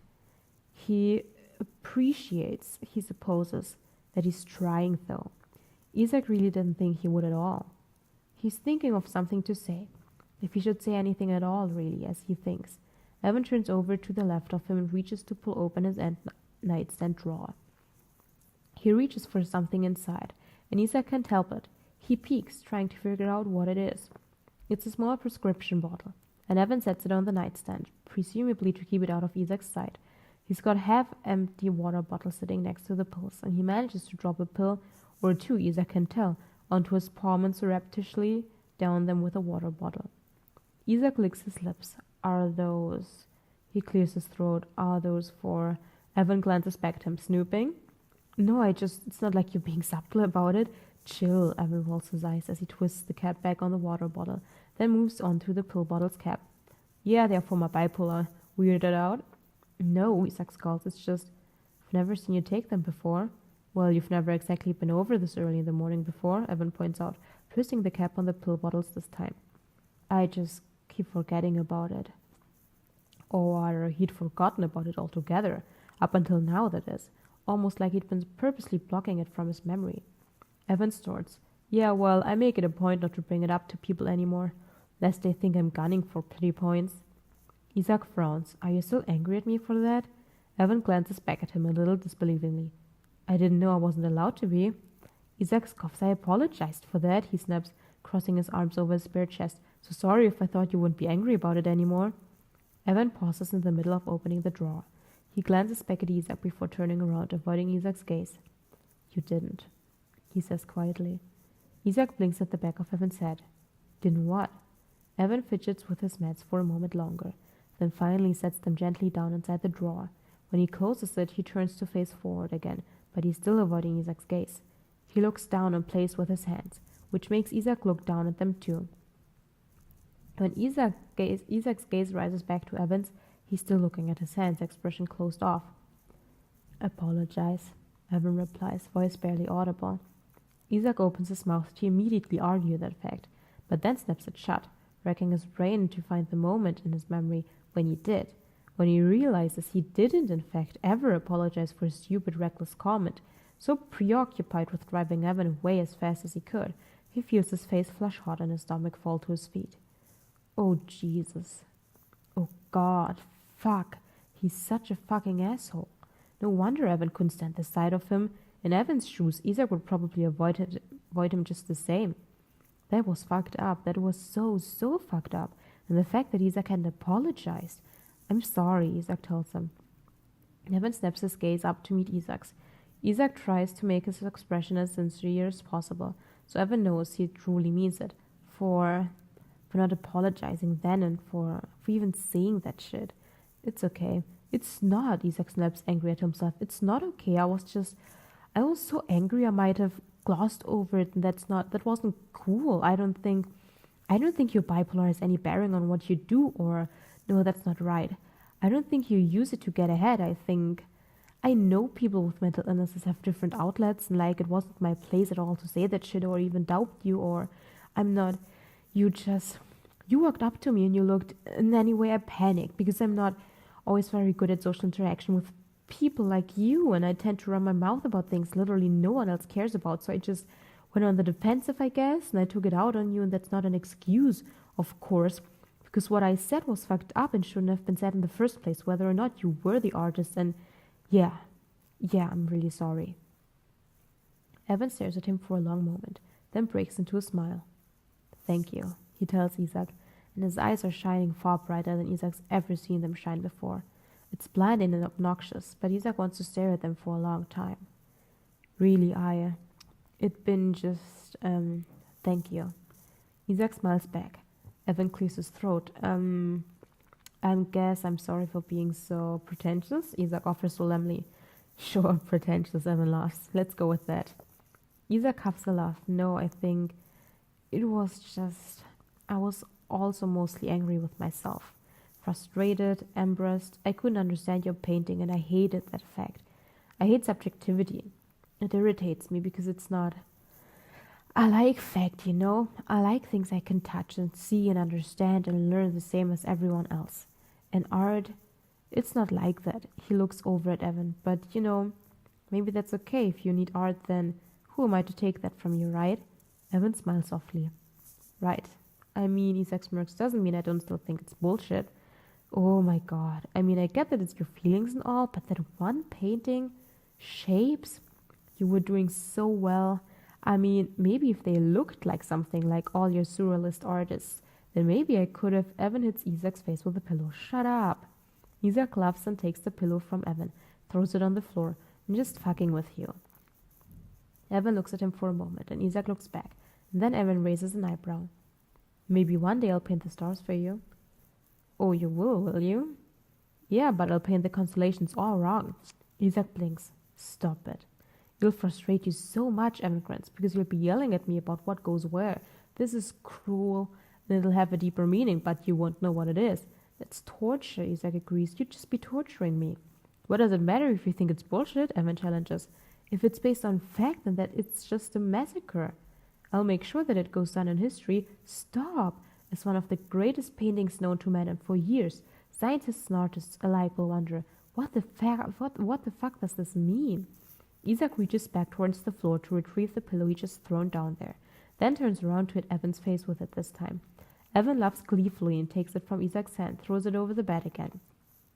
Isaac doesn't know how to uncurl the smile that's taken over his lips. When Evan turns back to look at him, Isaac thinks he has the same problem. And it's stupid. The fact that they stay like this for a moment, just smiling at each other, like they finally found common ground to start from, like they can maybe move forward from here is more than they were. Like maybe they're both not as bad as the other thought, and maybe they built the memory in their heads to be far more than it actually was. And so Isaac thinks back on the idea that maybe they could be friends, and now he thinks, yeah, maybe. Evan licks his lips after a moment, but Isaac will never know what Evan was about to say, because suddenly there's a quick knock on the door. Isaac and Evan both freeze. Evan, it's Elia's voice, and Isaac blinks over at Evan in panic. Is someone in there with you? They both scramble out of bed immediately. Isaac hastily grabbing all of his clothes from the floor to destroy all evidence of his existence here. His glasses fall off his coat, and he reaches down to grab those too. No, Evan shoves Isaac's shoes at his chest. I was just talking to my mom earlier. Oh, Elias calls back. Okay, well, can I open the door then? Nope, I'm naked, Evan calls back. Just give me a sec while I throw something on. Evan pushes Isaac towards the closet. Get in the closet, he hisses.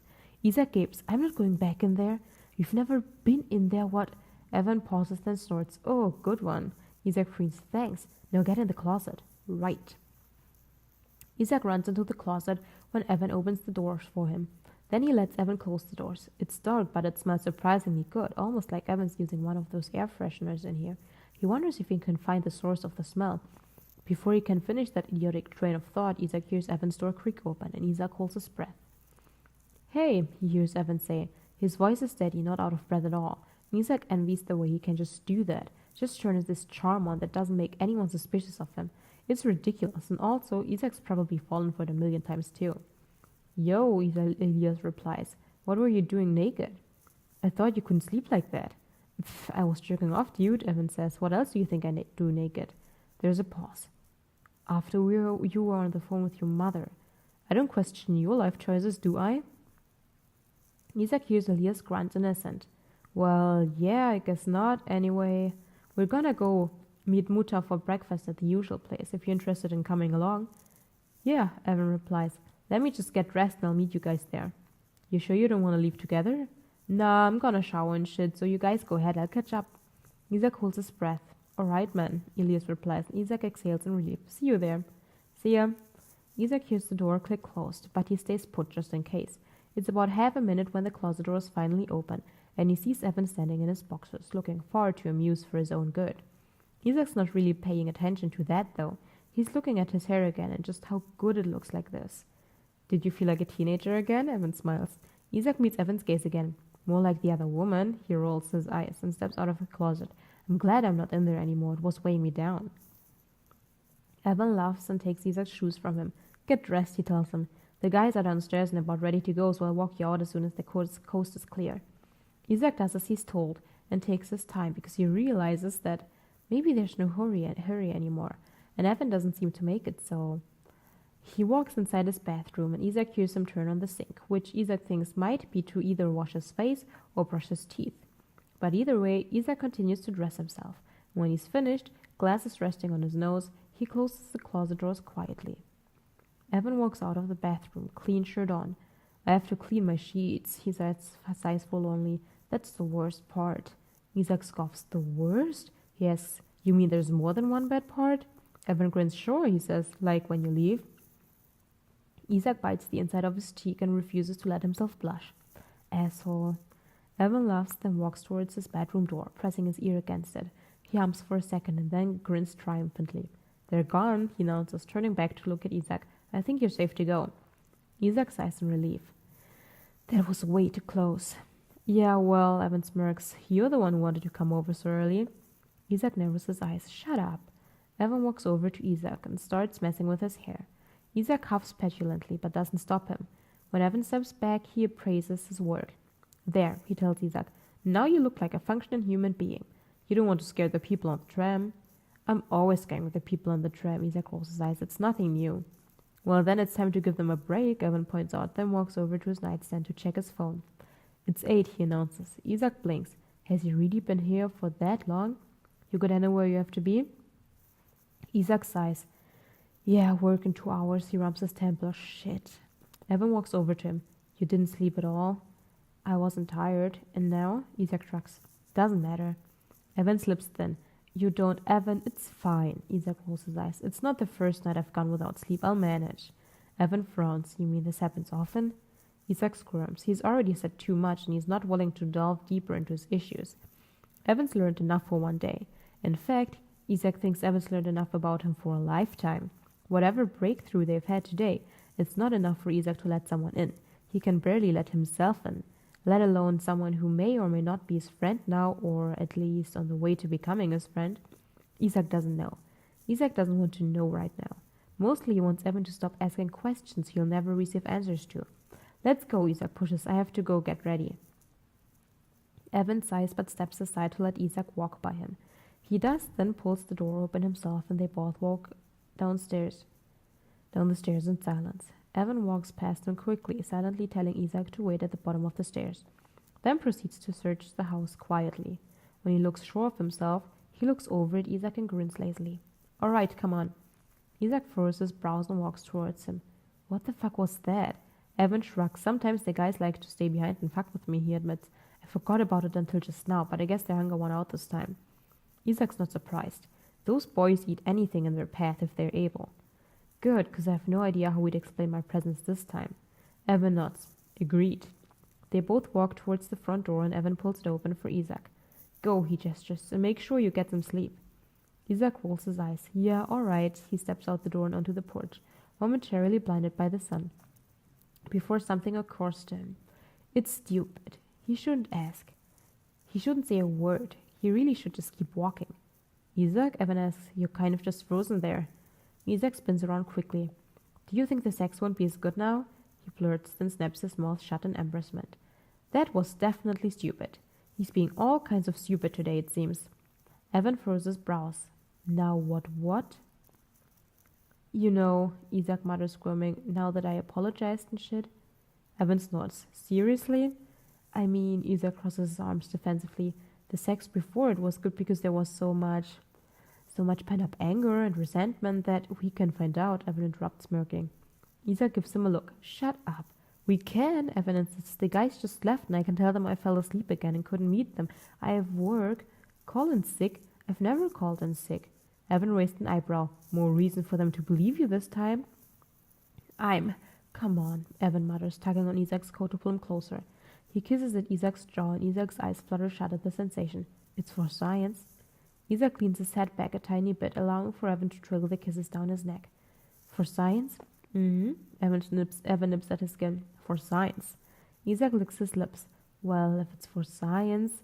Evan laughs and pulls Isak back inside, closing the door behind them and leading them right back to where they started. It's still good. Maybe even better, Isak thinks, because this time they can actually communicate with their words, and they're a lot more open about what they want, and Isak doesn't feel the anger and resentment brewing between them. It's not aggressive. It's more passionate, and it's good. It's like a veil has been lifted from between them, and they're seeing each other for the first time, and they happen to like what they see now better than they did before. Isak feels lighter somehow, like a weight's been lifted off his shoulders, and there's nothing about that night that his mind is trying to hide from him. It's like he's finally seeing himself in a new light, like he just figured out that maybe things can be his fault, that maybe, sometimes, he can be rash when he's angry, when he feels like he can't understand things. He can't believe Evan spent a year thinking Isak's an ableist piece of shit. And to be fair, that's exactly what it sounded like. That comment had been stupid, and he meant to apologize right after it happened, but then he thinks that Magnus showed up, and then Isak sighs. It doesn't matter, not anymore. He's an idiot, and he's admitted it, and he thinks from here on out, he and Evan can actually not actively dislike each other as much. And if that makes for better sex, then what could the harm be? Now Isak thinks they're well on their way to actually calling each other friends with benefits, and maybe this time warranting the title. The tram isn't as busy as Isak thought it would be, so he found his usual seat in the back, and he's currently looking out the window in wonder. Things don't look as... he doesn't want to say bleak, because then he'd sound like a dramatic idiot, but they just don't look as bad as they did before. He wonders if this is how addicts feel when they get things off their chest in support groups, when they admit to the guilt they've been trying to suppress for a long time. Though he's not a big believer in support groups or any kind of therapy, he can appreciate the goal they work towards, he supposes. Isak looks down at his phone. He's got about half an hour before his shift starts. He sighs deeply and looks through his contacts for the manager on duty phone, then presses down on the call button before bringing the phone up to his ear. It rings twice, and then thankfully it's Eskil who picks up. "Hello, Eskil speaking." "Hey, Eskil," he coughs once, but just because he's nervous, not because he's actually trying to fake the sickness or whatever, though that might have been smart. Isak doesn't know. I know I never do this, but I was just calling to say..." "You're calling in sick," Eskil gasps on the other end. Isak rolls his eyes at the dramatics. "Oh my god. How bad is it that you're calling in sick for the first time?" I just didn't... "You don't have to tell me, Isak. I believe you," Eskil promises. And Isak feels a wave of guilt pass through his stomach. "You sound exhausted. Get some rest, little one.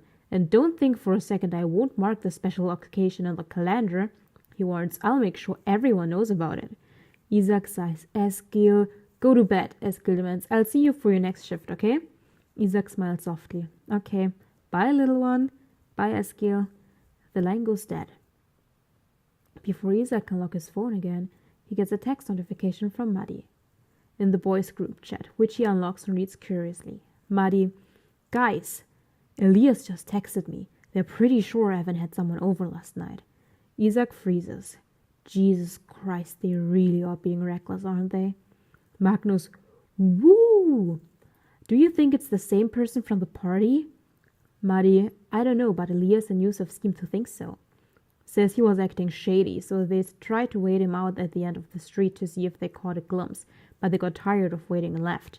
And now he ditched them for breakfast, so they're pretty sure he just stayed with the person for the rest of the morning." Jonas: "Nice. Good for him. The only way I could get over Eva in high school was by sleeping with as many people as I could until she was out of my system." Magnus: "Yeah, we know, Jonas. You've got game, blah blah." Jonas: "And don't you forget it." Isak scowls and joins the conversation. Isak: "Why are you dicks so fucking invested in this guy's sex life? It's fucking weird." Magnus: "Chill, Isak. I know you don't get it, but Evan's a friend, and you didn't see how bummed he was about Sonia." Maddie: "Yeah, Isak, like he was out of it for a while there." Isak swallows. That's something Isak and Evan never really discussed, not even when they had that stupid drunken conversation the first time at the party. Sonia and her particular impact on Evan. He'd admitted he was having a hard time with that chore, not in so many words, but just enough of them, but it's true. Isak doesn't know how much this affected Evan.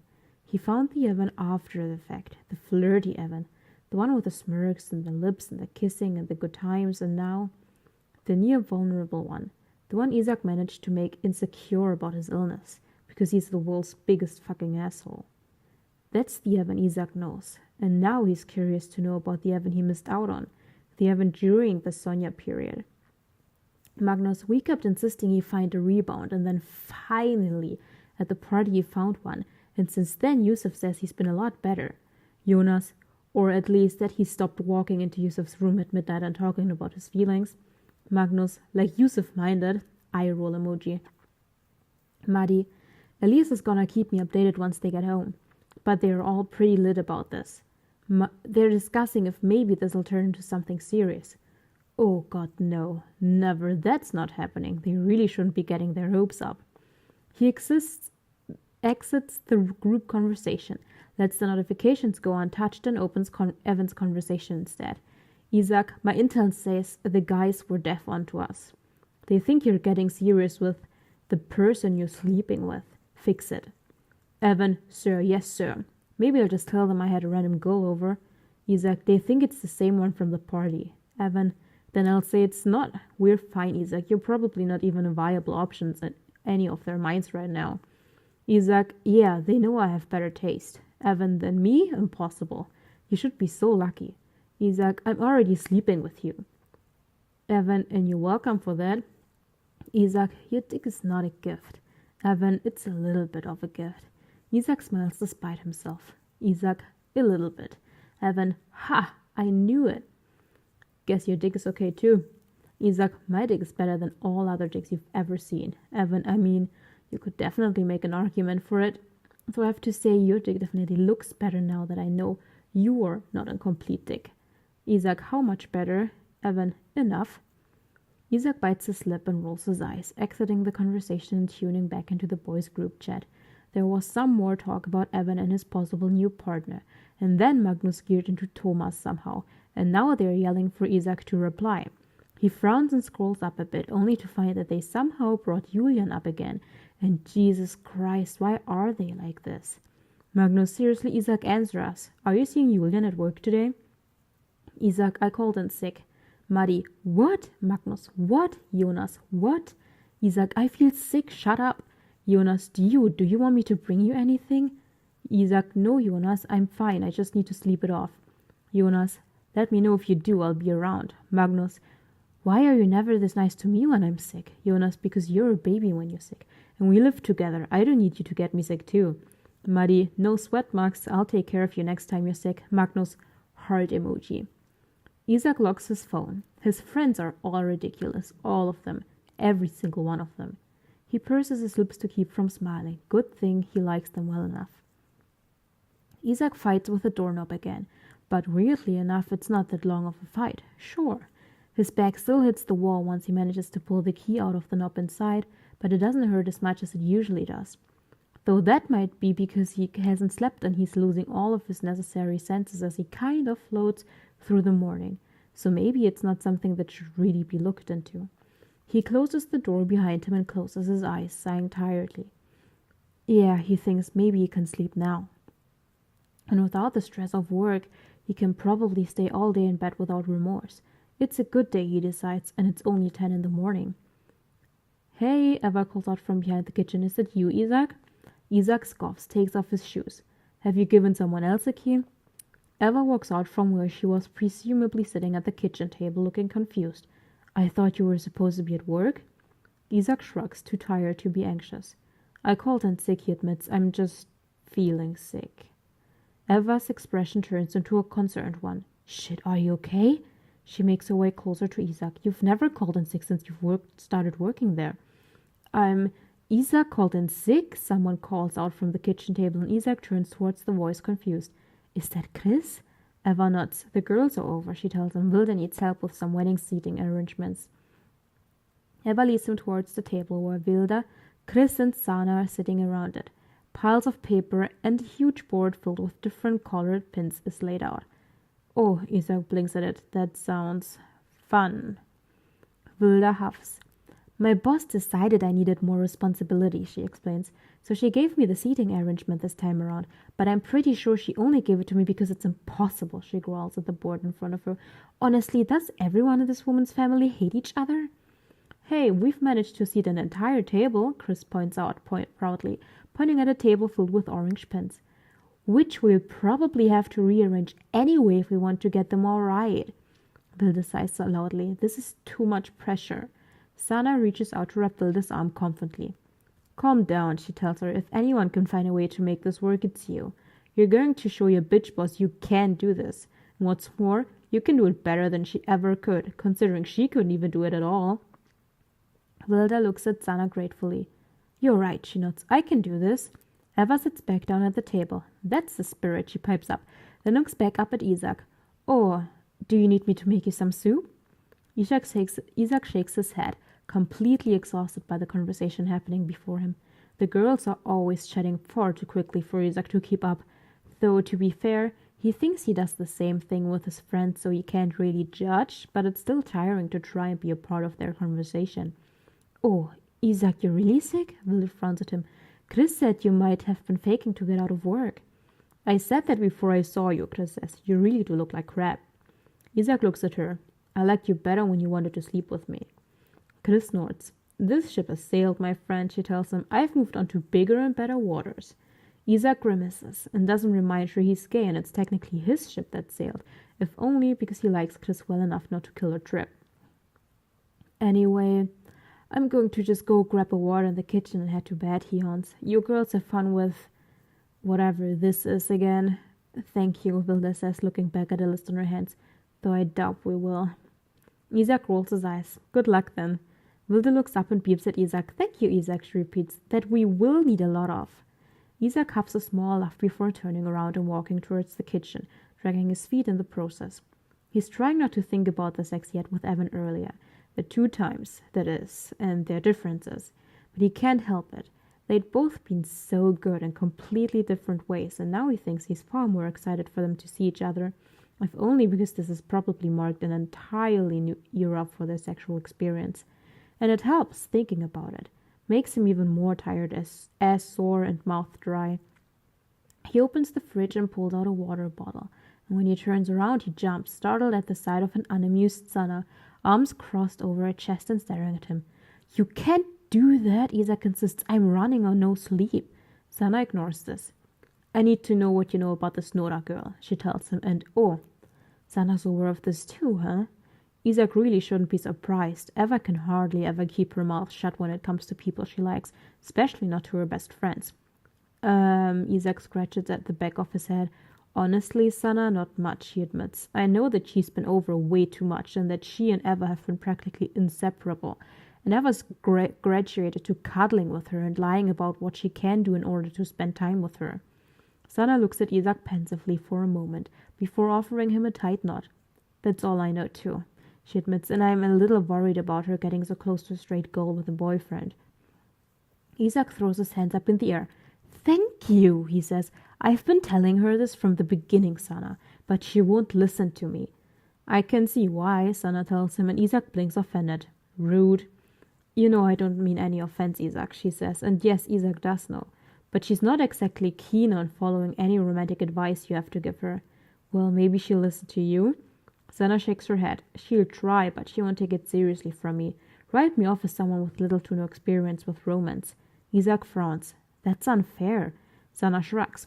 She doesn't mean it, she says. Anyway, we need to do something. She can't get hurt again. I've seen her go down this road too many times and I'm worried for her.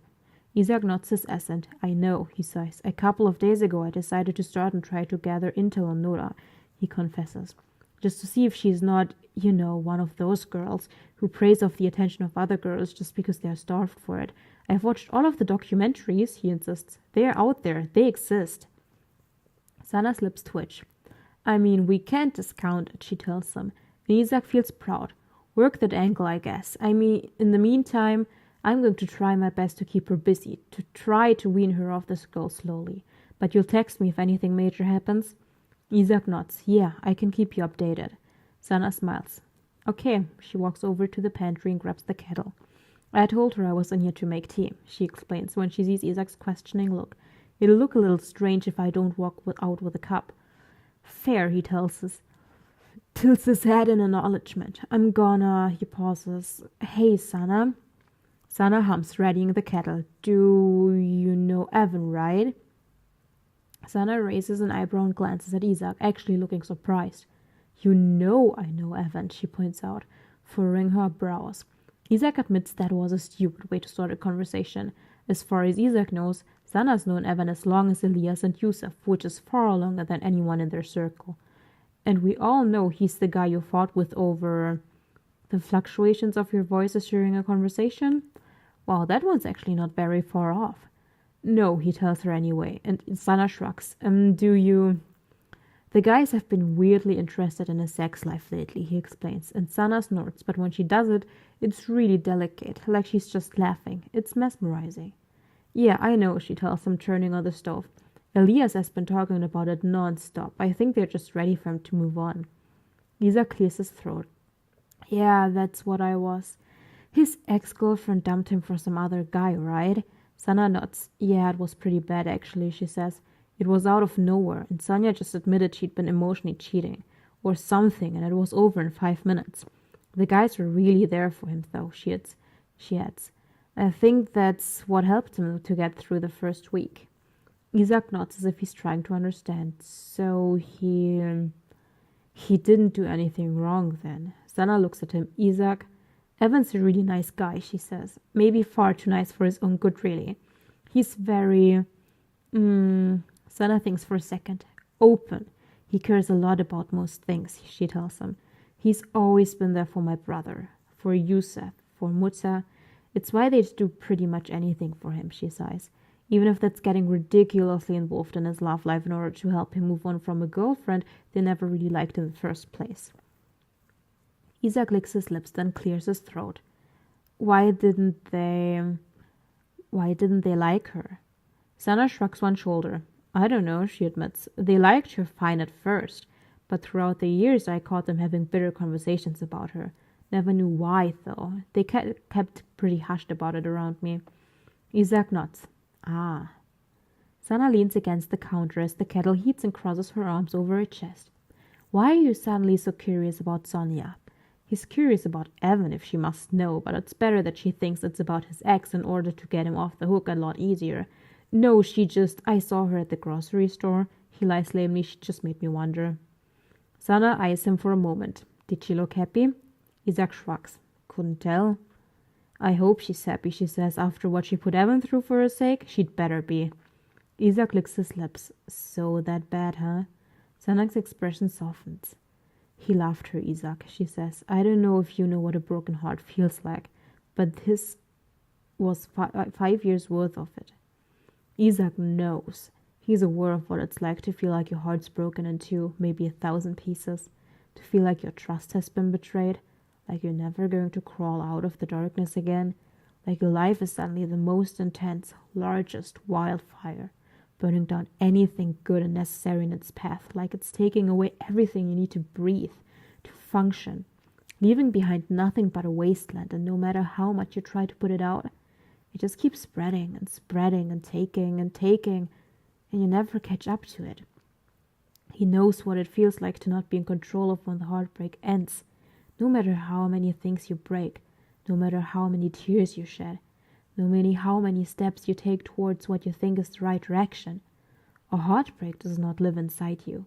When it happens, you live inside it, and there's no telling when it'll stop, and there's no telling if it ever will.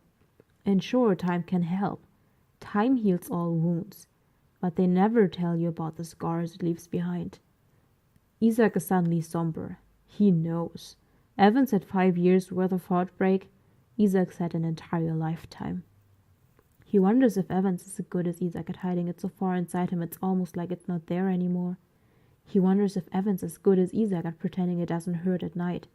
It doesn't plague his dreams. It doesn't drain the person he was and leave him with a whisper of him. Leaves behind a broken man. Someone who could have been. Who had to build himself from the ground up in order to never allow himself the same pain again. He wonders if it curls itself around Evan too. Sentient and mocking. A permanent fixture in his life. Perhaps the one thing he can truly count on. He wonders if it whispers in Evan's ears that he's not good enough for people to stay. No one extraordinary. That no matter where he goes or what he does, he'll never be enough. He wonders if it hinders Evan's enthusiasm. Wonders if it makes him doubt all of his decisions. Wonders if he can ever silence it. Wonders if he can ever hide from it. Wonders if he can find a world outside of it. Isak wonders, and he thinks if Evan feels even half of what's been plaguing Isak his entire life, then yes, he knows. Isak snuffs. That sucks. His voice is quiet and his eyes are suddenly burning. He feels weak and desperate, rooted to the place that manages to sneak up on him every single fucking time. Sana looks worried but distant. Isak, are you okay? Do you need to sit down? Isak shakes his head furiously. No, I'm going to bed. Thanks, Sana. He tries for a smile, but he's sure he shows a grimace. Yeah. He makes haste out of the kitchen and past the girls sitting on the table, making sure none of them can see him. He forgets he's got a water bottle in his hand until he has to switch it over to the other one in order to open the door to his bedroom. And then he lets it drop onto the floor, caring little for it as he closes the door behind him. Isak presses his back to the door, breathes deeply, again and again and again. He looks up at Orion's belt, breathes again. Elnatek, Elnilem, and Mintaka. Elnatek, Elnilem, and Mintaka. He hates this. He hates it more than he's ever hated anything before in his entire life. He hates how it's shaped him, how it's defined him, how he can't control it, how he can't put a name to it. He hates that he feels so fucking alone in it, and how it doesn't let him not feel alone, how it refuses to let Isak feel worthy enough to reach out. This is his fight, his battle to fight alone. A tear manages to fall. Isak wipes it away quickly. It's the lack of sleep, he tells himself. He finds himself here when he hasn't slept almost every single time. He walks towards Galileo's tank and taps it thrice. The fish is oblivious to him, and Isak feeds him shakily. When he's done, he strips himself of every piece of clothing save for his boxers, and he lies under his duvet, staring uselessly at the ceiling. Isak removes his glasses and sets them on his nightstand, right beside his phone. When he's about to bring his hand back, his phone lights up with a text notification. He considers ignoring it. In fact, he wants to, but somehow, miraculously, he finds the energy to bring the phone towards him. Evan's contact is shining at Isak, and he unlocks it shakily. If he feels half of what Isak's felt, then Isak is happy to mask this for him, too. Evan, so I googled this Clyde Tombaugh dude. You failed to mention that he's the reason we discovered the Kuiper belt when he discovered Pluto, which is pretty damn important if you ask me, whether or not Pluto's a planet. His wife also said that first and foremost, Clyde was a scientist, and were he alive now, he'd understand why Pluto had to be declassified. And some other astronomer guy named Hal Levison pointed out that discovering that belt is a hell of a lot more interesting than what was the ninth planet. So would you look at that? You can have more than one thing to be proud of, more than one reason to keep you loving what you love. Don't let the fear of one setback claim what you love. Fuck that, you know? Fear doesn't get to win all of the time. Isak Balderson, you are a nerd with an admittedly terrible brain-to-mouth filter, but to be honest, I don't think you're a coward. Infinite stars, infinite reasons to love them. Just keep that in mind. Oh, and go to sleep. Isak reads the text over and over and over again. It hits him, and suddenly, that Evan can't be plagued by everything Isak is plagued by. He can't be haunted by the same voices Isak is, because then he'd know. He'd know how wrong he is and everything that's wrong with Isak. And he'd see it. He'd see right past him, and he'd take it all back. Every single word he typed, every single keystroke he wasted on him. And yet, he holds the phone close to his chest, right above his heart, and inhales shakily. If he lays like this, with the words so close to him, he can pretend there is some truth to them. He can let them quell the loud fears inside him. If he lays like this, with the words so close to him, he can pretend to be the person Evan thinks him to be. He can let them quell the loud truth inside him. If he lays like this, with the words so close to him, the monster curled around him can fall into a momentary slumber. And laying like this, with the words so close to him, Isak falls asleep.